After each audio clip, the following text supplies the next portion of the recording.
This is Optimal Relationships Daily, episode 1912. 6 Ways to Find Joy When Nothing is Going Right, by Michael Blankenship of GetYourGustoBack.com. Hello, everybody, and welcome to yet another Sunday bonus episode here on ORD. I'm your host, Greg Audino, and once again, I am here in our weekly bonus episode to merely introduce a previously aired episode from another show on our network that we think you would like or crosses over with relationship content at least a bit. This one comes from Optimal Living Daily, our personal development show that started it all. So without further ado, let's hear Justin's narration and commentary as we optimize your life. 6 Ways to Find Joy When Nothing is Going Right, by Michael Blankenship of GetYourGustoBack.com. It's easy to be positive when times are good, but what about when times are bad? What about when money is tight, relationships are shaky, health is questionable, the future is uncertain? How do you stay positive when you feel out of control? How do you experience joy when it all seems hopeless? That's what we're going to talk about. First, a story. Meet Sydney, whose daughter has leukemia. From close to the moment that Harper was born, she was sick. At first, Sydney, a 21-year-old mom with a love for art and a contagious personality, chalked it up to normal off and on child illness, which until one particular night is all it seemed to be. But when a 10-month-old Harper woke up screaming in pain with a fever of 103, pale as a ghost, Sydney rushed her to the emergency room. A few tests later, the doctor said, "I have some news that you're not going to want to hear." Sydney's heart dropped into her stomach. "What is it?" "Your daughter has leukemia. She has cancer of the blood, bone marrow, and spinal fluid." After that ER visit, Sydney and Harper didn't go home for 8 months. They stayed in the nearby Ronald McDonald House.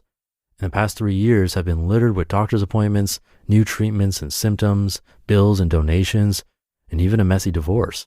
The path has been difficult. But talking with Sydney made me realize a few things about finding joy in life's valleys, a few things that we could all use to remember. Number 1, bloom where you're planted. Suffering is tough, but at some point we've got to realize that suffering is also a natural part of life, and some things will never go away. That's normal.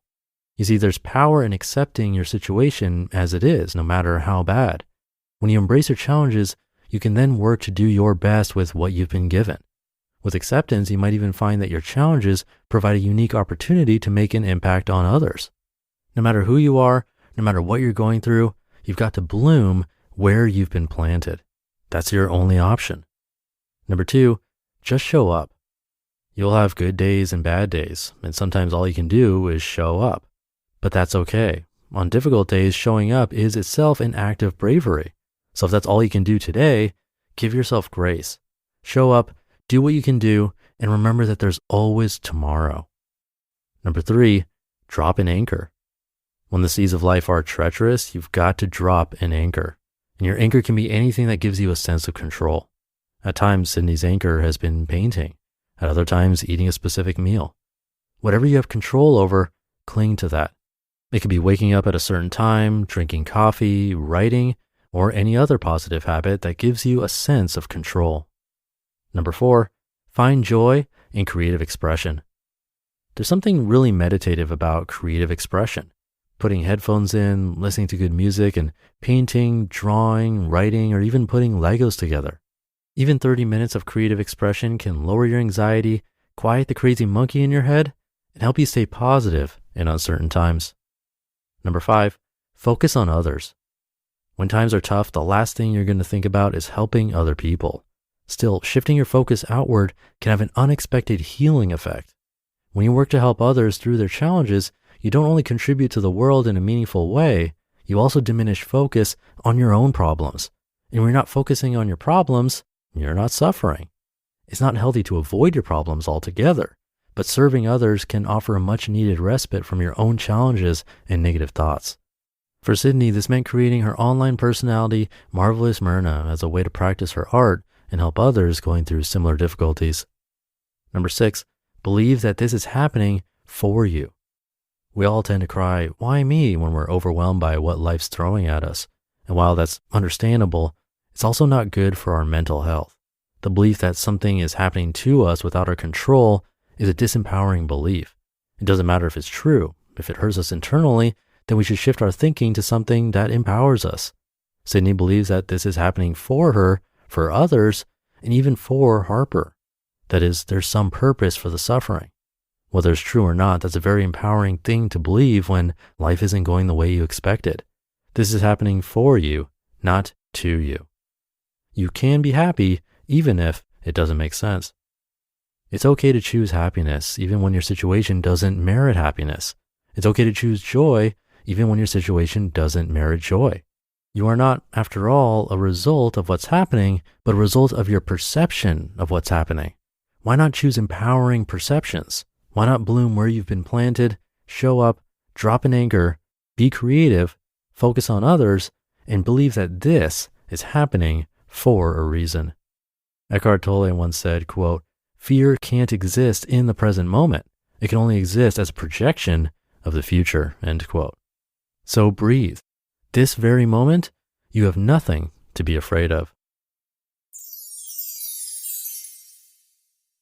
You just listened to the post titled 6 Ways to Find Joy When Nothing is Going Right by Michael Blankenship of GetYourGustoBack.com. This episode is brought to you by Shopify. No matter how big you want to grow, Shopify gives you everything you need to take your business to the next level. Shopify is the commerce platform that makes it easy to show up and sell exactly the way you want to. No need to code or design. Sign up for your $1 per month trial period today. Visit shopify.com/offer23 to get started. This episode is brought to you by Pete's. Few things start your day better than a good coffee. That's why Pete's hand roasts their coffee from a specific selection of high-quality beans. And they don't just put those beans into anyone's hands. Pete's trains their roasters for 10,000 hours so they can master the roast that gives you the most. Pete's Coffee. Coffee for coffee people. Find Pete's online or at your local retailer. Thank you to Michael. For me, number 5 is huge. I'm a big believer that focusing on others when things aren't going right or when you're anxious, that's a good place to start. When we're anxious especially, we're completely focused inward. We're Googling symptoms or solutions. Anxiety is taking control and we're completely absorbed. Sometimes we're worrying about someone else, so it might seem like we're not self-absorbed, but that's still us being absorbed in our own thoughts, even if those thoughts are about someone else.